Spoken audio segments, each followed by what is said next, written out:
Master. Welcome to my Common Sense Living podcast, where I'll add common sense and value to your life. Get a pen and paper because you're going to want to take notes. Today we have a special guest, Dr. Brad Weeks. I met him several years ago at a seed-based nutrition conference. He has far too many accolades for me to list, so I'm going to let him share those if he likes. I asked him to speak to us today about his Corrective Cancer Protocol. With that, I'll let him tell us more about himself and what he does. So, Dr. Weeks, welcome. Thank you, Anne. And I commend you for offering such good advice to people in your podcast. It's wonderful. Thank you. Well, to describe what I do, I'm a medical doctor, but I'm one of the original, what are called integrative or holistic doctors. And all that really means, Anne, is we prescribe medication as needed, but for the most part, we use the prescription medications short term to buy us some time so we can actually correct the imbalances and make the medications redundant and obsolete. So we call that corrective health, meaning we correct the problems. We strike at the root of the illness. Now, you and I are going to focus on cancer today. And I've spent a lot of time working with people who want to avoid or minimize chemotherapy and radiation therapy. And along those lines, as a medical doctor, while I'm not an oncologist, I have worked with thousands of people with cancer, and the goal is to enhance their own vitality, enhance their own immunity, to detoxify substances which are interfering with their ability to perform optimally in terms of health recovery, and to basically improve their quality and quantity of life. And the reason I picked this up, and I think this resonates with you, is that today in America, you really can't find any doctor, any oncologist who will say that the conventional standard of care treatments are, quote unquote, winning the war on cancer. Now, nobody really can say that the oncologists are doing a great job. It's still a terribly dismal and terrifying process for someone to get cancer, not just because of the cancer itself, but also because of the terrible cost, not only financially, but in terms of suffering that patients experience when they take the conventional treatments. So I don't want this to come across as a either or scenario. My patients often avail themselves of corrective cancer protocols, which I can describe at the same time as they're taking chemotherapy and radiation therapy. But I take my job seriously as a medical doctor, meaning a docere, to lead or to teach. A doctor is fundamentally a teacher. In that sense, Anne, you're a doctor because you're teaching people about health. But what I do is I let them know that there's three principles to pay attention to if you're dealing with cancer. You encouraged your listeners to get a pencil. I hope they did. But here's the number one thing. All cancer arises because of a deficiency of oxygenation of the tissues. In 1931, Otto Warburg taught that cancer thrives in a low oxygen state. And that's why, Anne, people like you and I are always telling other people, let's exercise more, let's oxygenate our tissues, let's do all that. So oxygen is your friend if you're fighting cancer, getting a sweat every day, oxygenating your tissues. And you and I met at a seed nutrition conference, and I'll come back to this, but omega-6 seed oils, not the oils which have been made toxic or rancid by commercial processing, which is most of the omega-6 oils out there, but the unadulterated, non-oxidized, non-rancid omega-6 oils actively transport oxygen off the red blood cells to the tissue. So anybody with cancer should be optimizing their oxygen intake through exercise, but optimizing their oxygen delivery through omega-6 seed oils, which are high quality and themselves not rancid or oxidized, which is what happens with canola oil, soy oil, corn oil, if it's commercial, to say nothing of the toxins from Roundup and other things. But The three steps for which we pay attention to in terms of what I call corrective cancer care are, number one, to make sure you're oxygenating your tissues well, exercise and omega-6 seed oils. Number two, all cancer, whether it's skin cancer, whether it's lung cancer, whether it's colon or prostate, all cancer is made worse by inflammation.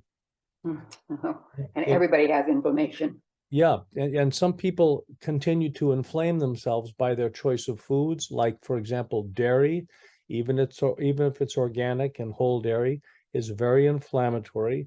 It also interferes with digestion because it binds up stomach acid. It's an antacid, and it causes mucus, so that inhibits oxygen delivery. So dairy, for example, is one of the most inflammatory foods, should be avoided if you have chronic health concerns. But number one, we talked about oxygenation of the tissues. Number two is shutting down inflammation, stop the anti-inflammatory drugs like Tylenol, Motrin, acetaminophen, and so forth, because they can hurt your kidney and liver, and opt for an anti-inflammatory diet, which can be some of the seeds like black cumin seed, Chardonnay grape seed, or black raspberry seed. These are very powerful anti-inflammatory seeds.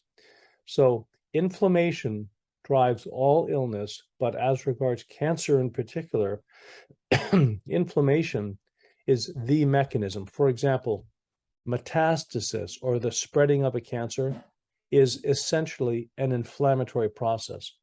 And that's why, Anne, the most important blood test which you should ask your doctor to do is not a cancer marker or something like that, but rather a marker of general inflammation. And that's called the H like Henry, S like Sam, HS meaning highly sensitive, and then these three letters, CRP, standing for C-reactive protein. Now, and a doctor won't order that one, maybe order the CRT, but not with the HS. I learned that one a long time ago. CRP like Paul, C-reactive protein, not T.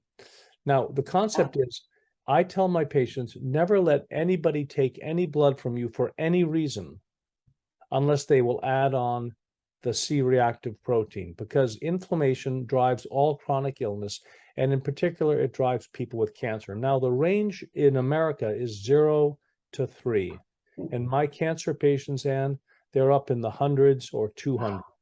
So this is the low-hanging fruit, folks. If you have cancer, at least reduce or eliminate inflammation. Now, that's a whole discussion, because the immunologists or the doctors listening to this will understand, and I agree with them, some types of inflammation are beneficial, but that's the short-term acute inflammatory response, which I liken to kind of righteous indignation. If I were to insult you, Anne, I hope you would rise up and be indignant and rebuff my insult. That's healthy. The acute and short duration inflammation can be beneficial. But when that righteous indignation turns into holding a grudge and being bitter and resentful for years, that's the debilitating chronic inflammation, which drives not only cancer, but all chronic diseases, diabetes, heart disease. I tell people, if your doctor is concerned about your heart, it's much more important to draw blood for the C-reactive protein than for the total cholesterol and the lipid panel, because cholesterol will not stick to a blood vessel and cause clots unless the blood vessel is first inflamed. The calcification of a blood vessel is subsequent to inflammation. So your job number one as a human being is anti-inflammation. So we talked about, for cancer, oxygenation, number one. Number two, shutting down inflammation. And then number three is quite simple. There's always a balance, Anne. And this is common sense, which is how you describe your podcast. It's common sense information. There's always a balance between having optimal levels of things.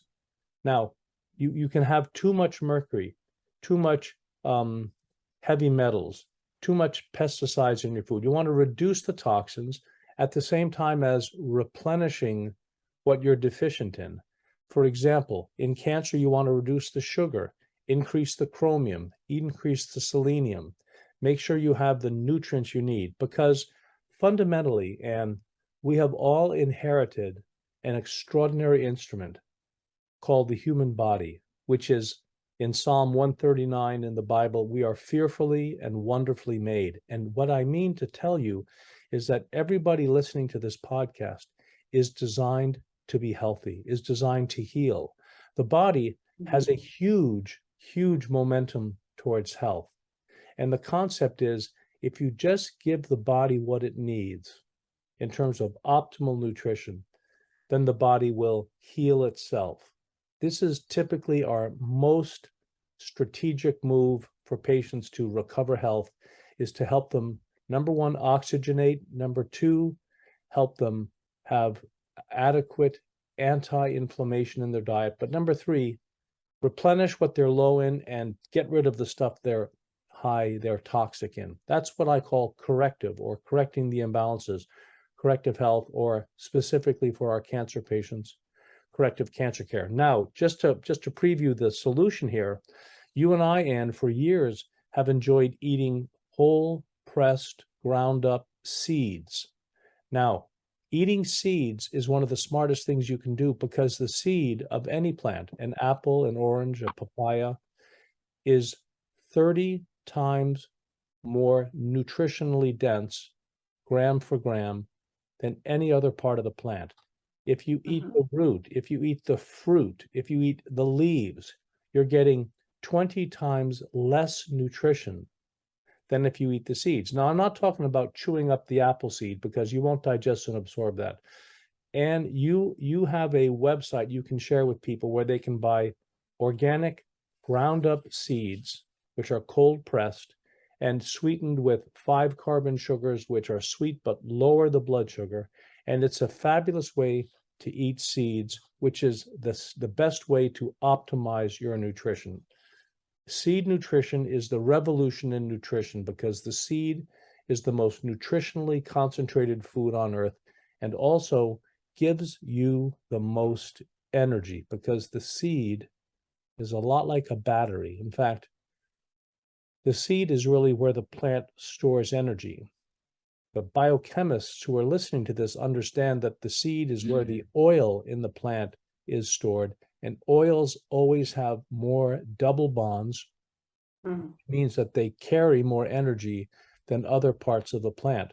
So where the oil is in the plant, the seed is where the energy is. And we know that, Ann, because we can plant a seed in the soil and it has enough energy, like a battery, to start to sprout and create a new plant. And that's why when you and I eat seeds, we feel more energy. And as many of your listeners know, Ann, low energy or fatigue is the number one complaint that people come to the doctor with, and we have the solution. Eat the organic, non-GMO seed.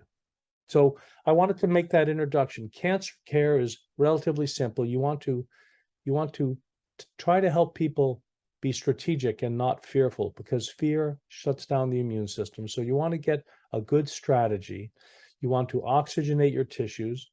You want to shut down inflammation, and you want to replenish what you're deficient in and detoxify what's getting in the way of your body functioning well.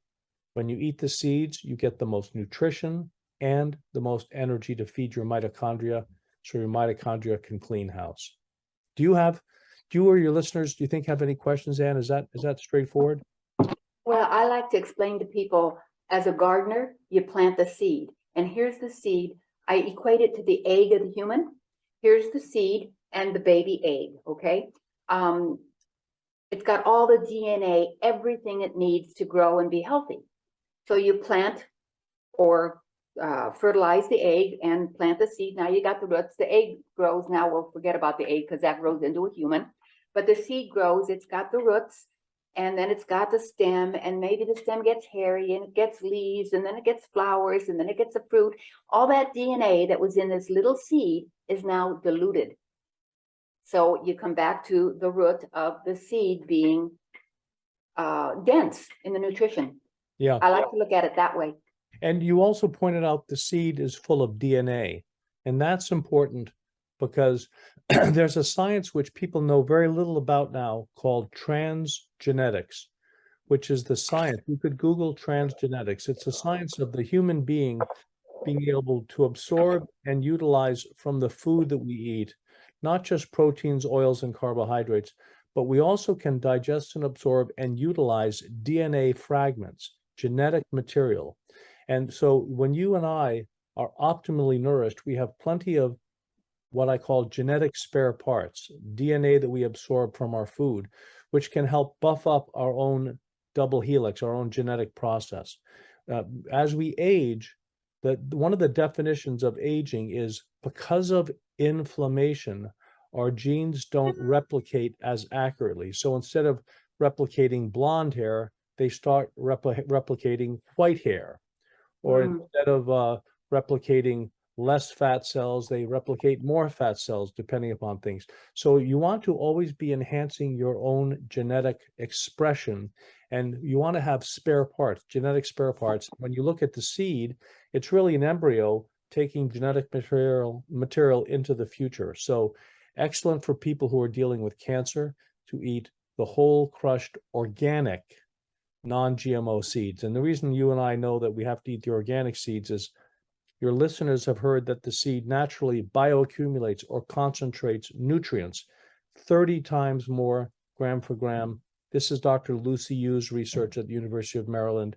The seed is the most nutritionally dense food on earth, but if you grow the plant in soil which is full of heavy metals like mercury or lead or glyphosate, Roundup, the seed will not only concentrate nutrients, it'll concentrate whatever else is in the soil, including toxins. So that's why you and I stress only organic and non-GMO seeds.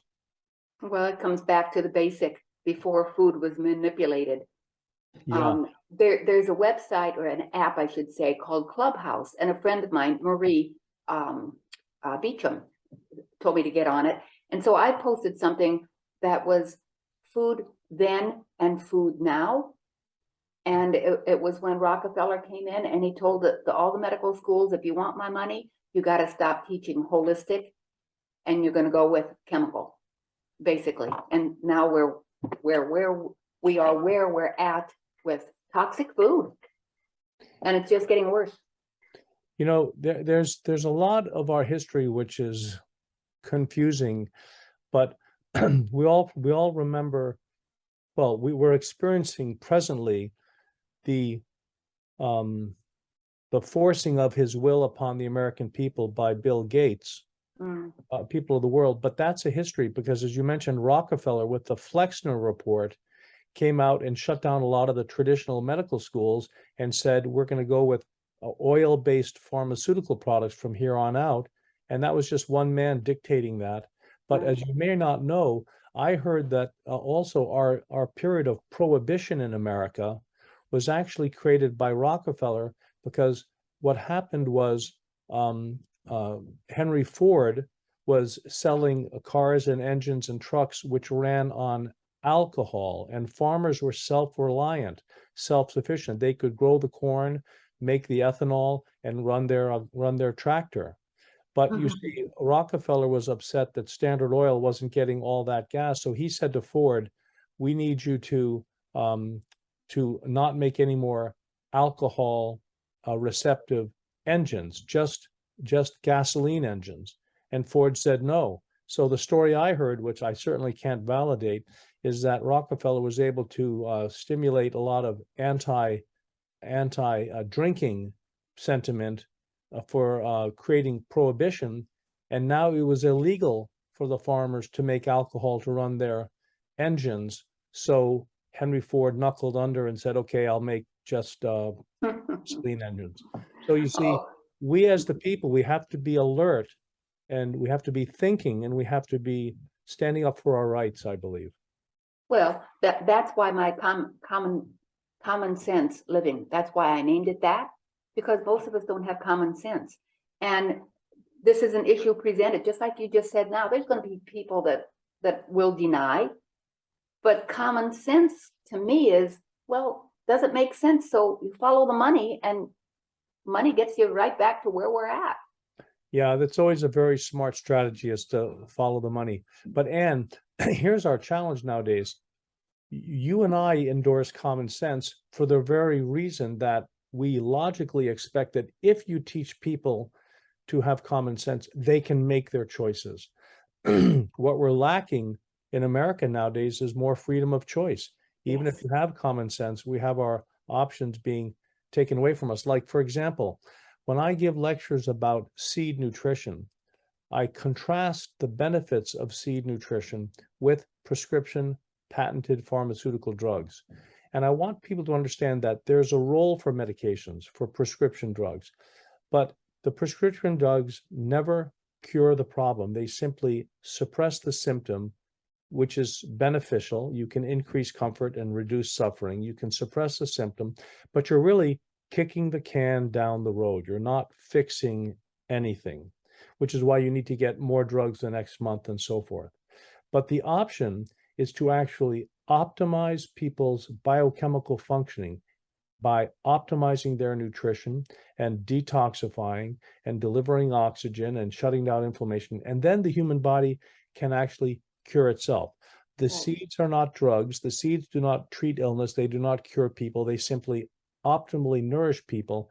And then people fulfill their own design of being fearfully and wonderfully made, and they can be healthy. But to deny eating healthy and maybe cooking your own food, it's so much easier to go to the junk food stores and just buy your McDonald's cheeseburger or whatever, which is nothing but horrible. It's not even food. And yet complain that they're not healthy or whatever, but oh no, it's too expensive to buy organic or whatever, you know.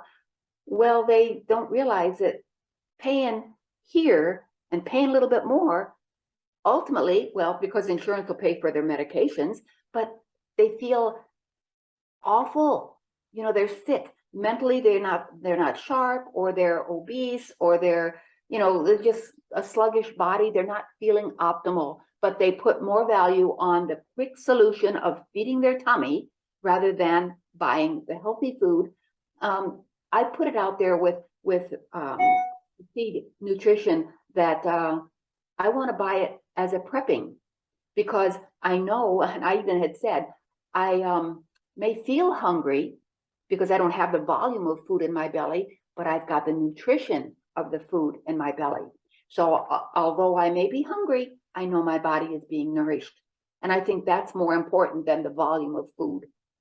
Yes, but when you bring up volume, it reminds me the products that you and I are excited about, the seed nutrition products. The initial one was made from anti-inflammatory seeds by an oncologist. It was formulated by an oncologist at the University of Minnesota, Arnold Leonard, and he was given grant money to find the perfect food for his patients who were children who had been ravaged by chemotherapy. And, you know, when you're a child and your intestinal tract is all inflamed and bleeding and the chemotherapy has destroyed a lot of your immune system, you don't have a big appetite, you can't eat a lot of food.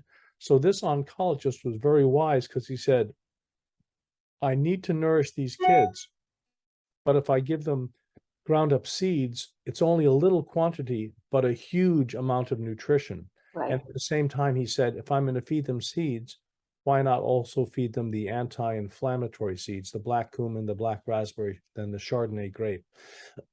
So it's a tremendous formulation for people with cancer, because it gives optimal nutrition, it gives anti-inflammation, and because it's the seed oils, which are not rancid, not commercially processed in a way which is toxic, these omega-6 seed oils actively transport oxygen to the cancer site, which is what cancer hates. So we have some great common sense if people are interested to try it out. Yes, definitely. I use myself as an example. So my grandma had died from complications of diabetes. Now, this is a story on diabetes, not cancer, but I went back to my home state for a visit the whole month of June, threw caution to the wind. I know, I drank margaritas and ate junk because that's what they eat. So I come home and I have my A1C taken, and I'm 5.9, and I am freaking out. I'm a biometric screener, work as a contractor that way, and I also have the capabilities of doing the A1C as well at the same time as I do the biometric screenings, glucose and cholesterol. So I took at the first of the month, then I took my A1C again. And I had gone down to 5.7. I'm ecstatic. I told my husband, look what I did in a month of not eating the junk, eating clean food. Then I counted the days, 15 days. And I dropped the A1C from 5.9 to 5.7. I go back to the doctor in October and I'm going to be a 4.9. Fabulous. Yeah. And again, and here's the thing, this isn't mysticism. This isn't cross your fingers and hope. This is being strategic, setting a goal, and having the discipline to do what's right and the intelligence to know what's right. And you're simply correcting your imbalances. You had too much of the toxic stuff. You and I don't like the term junk food because we know that there's no such thing as junk food. There's junk, which is edible, not necessarily food, and there's food. And you talked about value, and that's really a very common sense, coming back to common sense, the concept of value versus cost. I like to describe, I have a picture of the people on the Titanic before it was sinking. And there's a fellow there without a life jacket standing with a bunch of people, probably crew on the Titanic who had life jackets. And it struck me as an image. A life jacket in 1919 might have cost maybe $1 or $2 to make. What's the value of the life jacket? Well, when the boat is floating, the value is $1 or $2. What about when the iceberg is hit and the Titanic starts to sink? All of a sudden, the value of the life preserver becomes as much money as you value your life. You see, people, we're all on the Titanic, and we're all on the Titanic. There is an iceberg in your and my future. Hopefully, it's when we're 110 and in our sleep. But we typically deny this. But you have the options today. You and I, everybody listening, has the options to make their trip on the Titanic full of quality and quantity and joy and giving back to others if we just take care of our own instrument, our human body, which is fearfully and wonderfully made and responds very logically to taking care of it. If you put bad gasoline in your car or gasoline with water in the car, are you surprised if the engine doesn't run? And yet you're drinking all sorts of diet sodas and Pepsis and whatnot. And, you know, it's like, of course, you're going to have suboptimal health if you make unstrategic decisions and take self-defeating actions. That makes me think of another biometric scenario. I have this younger man, 30s, 40s, whatever, and I'd done his finger and I'm ready to read him his results. And I said, bet you have a nice car, don't you? Oh, yeah. He's nodding his head, yeah. And I bet you wash that baby, you wax it, make sure it's got the best gas and the oil change. You bet. And I said, why don't you do that to your body? Oh, poof. Wow. His face just dropped from that smile to, huh? It's like I hit him with a punch. You think more of your car than you do of yourself. So I think part of the problem with Americans, especially, well, because I'm not familiar with people worldwide, we don't love ourselves.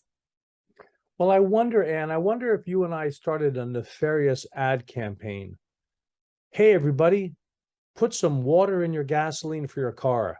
You will have a greater time. You know, I bet you if we hit people 24/7 with that message, add a little water to your gas tank, I bet you a bunch of people would do it.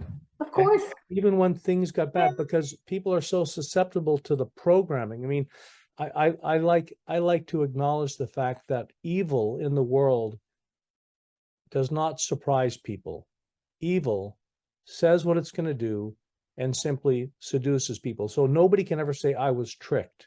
No. This goes back to a wonderful, Adam and Eve, they were told what to do. It's not like they were surprised. In terms of evil, we should know that they call it programming on the TV. What are the programs we watch on the TV? Well, if we watch programs on the TV and we are being programmed. Yep. So we're the only country in the world that I know of, the only developed country in the world where it's allowed to advertise pharmaceutical drugs on TV and say, ask your doctor about. Doesn't happen in other countries. And so we're being programmed to seek medications as the answer instead of the common sense, as you put it, corrective health processes. Now, I'm not going to ask you to affirm or deny what I'm going to say next, I just would like, as for people to think, that's what common sense is for, from me to think about.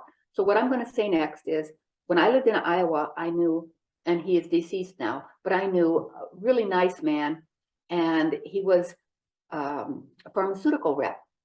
So I asked him one time, I said, well, if the doctor asks, well, what's the side effect or what does this do or something? He says, well, you kind of just go around the corner, you kind of change the topic or so. You don't really tell them. So doctors, I feel, all went in to being a doctor to help people. So they're relying on this pharmaceutical rep to tell them, if I prescribe this cholesterol drug, what's it going to do to my patient? Well, nothing, it'll improve them, or whatever they say. Well, he was doing very well. And then I think his heart got to him that he couldn't misrepresent any longer. And they ended up letting him go because he wasn't bringing in enough cash for them. And I oftentimes think back to that because I know the man, and he was very, in high regards I have for him. Yeah. So I'm, and one of the things which many cancer patients don't know is that many oncologists, many cancer clinics, not everyone, you'd have to check, but let's just agree that it's very expensive to have cancer. But did you know that it's standard practice for the oncologist to buy the chemo drug wholesale and mark it up substantially when they sell it to the patient?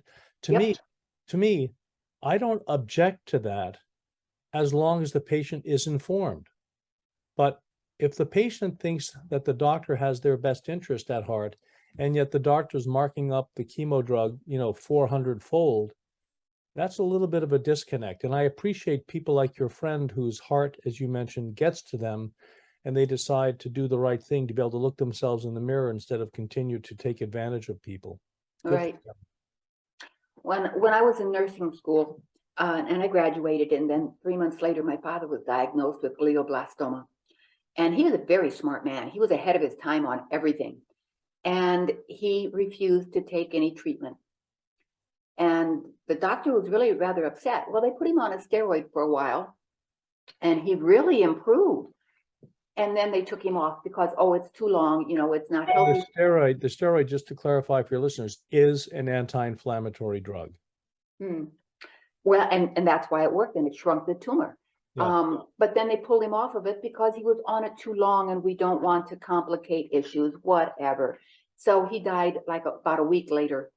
But the point I'm trying to make is he did enough research to know he was just going to be bedridden or not functional, whatever. He'd rather have lived those 3 months relatively a man than an invalid. This is the challenge. People often ask their doctors for guarantees.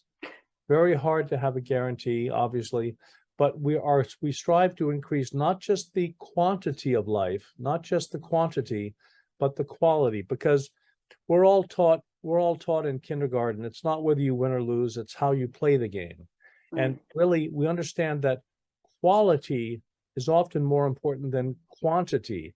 And yet when you get the big C, when you get the cancer diagnosis, all of a sudden you think, I need to live as long as possible. And many people, those extended years are a horrible experience for them. I'm glad your father was spared that. And for the family, what they go through when they see, it was devastating, and it was really tough to go through it and see my strong father who was the protector now having to be, but he was my very first patient. And that was tough, but I felt so honored. And because of that put me on my quest for health and helping other people. So Dad still taught. And even in his disease, the cancer, he was teaching me.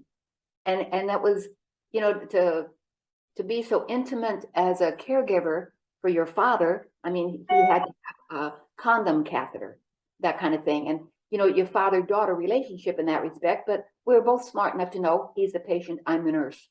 Yep. Wonderful. So, yeah. Yeah. Well, what other questions do you think your listeners might be interested in terms of cancer and corrective cancer care? Oh, I think that there they should have their eyes quite open by this conversation we've had. And I would like to have them contact me and be able to have you come back and have a Q&A, if that's possible. Absolutely. But let me encourage your listeners. The reason to contact you, Ann, is your tools are different from chemotherapy and radiation. Chemotherapy and radiation are designed to kill the cancer cells. But I want your listeners to understand there's two types of cancer cells. One is the cancer tumor cell. That's typically what makes the tumor, but less than 1% of those tumor cells, or less than 1% of the cancer tumor, is the more dangerous cancer cell. And many of your listeners have never heard of this. It's called the cancer stem cell. And people need to focus on the cancer stem cell. But the reason why people would be smart to contact you is because you're giving people with cancer not things to kill the cancer, but things to help the human body kill the cancer. You're playing an indirect role. Everybody understands it's better to teach a man to fish than to give a man fish. You want to empower people. And what you're doing is you're treating the patient. You're not treating the illness. Most medical doctors treat the illness. They don't help the patient fight the illness themselves. So because you're giving such powerful, I call it supernatural food, supercharged, nutrient dense, supercharged, and all natural, all organic, non-GMO, you're giving the body the best chance to optimize its health. So I know that the website has changed, and I don't have my new cards made yet, but I'm going to say, and correct me if I'm wrong if you would, they would go to www.seednutrition.com, correct? Yeah. /ANNT, and then they'd use the number 241632. And they don't need to use the number. No? No, if they called up the company, they would reference the number. Okay. But when they go to www.seednutrition.com/A and then small n, small t, and small t. Okay. Then they'll get access to 8 or 9 or 10 products made from seeds, which are helpful for various things. So that's a great service. They can buy those products wholesale and save about $20 a box, or they can buy them retail. People who buy these on a subscription basis can get the wholesale pricing. But either way, if they have questions, how would they get back and how would they contact you, Ann? My phone number, personal number, is 972-948-9976, or they can email me at annlemaster@yahoo.com. That's ANNLEMASTER@yahoo.com. And Ann, I want to thank you for giving a little bit of a voice to common sense. I mean, these are not complicated issues. I mean, the body is fearfully and wonderfully made. No matter what the ailment is, if you oxygenate, if you detoxify, if you have anti-inflammation, and if you replenish, people will get well. They'll optimize their health. Yes, they can. When I said my diabetes, the A1C story, it proves it right there. In a matter of 2 weeks, you can make changes. I love it. Okay, so people can go to www.seednutrition.com/A for Ann, ANNT like Tom, and they can get these products, or they can call you at, what's your number again? 972-948-9976, and leave a message, because otherwise I'll think it's spam. And I'm gonna stop the recording and thank you for your time. Oh, I want to thank you so much for yours.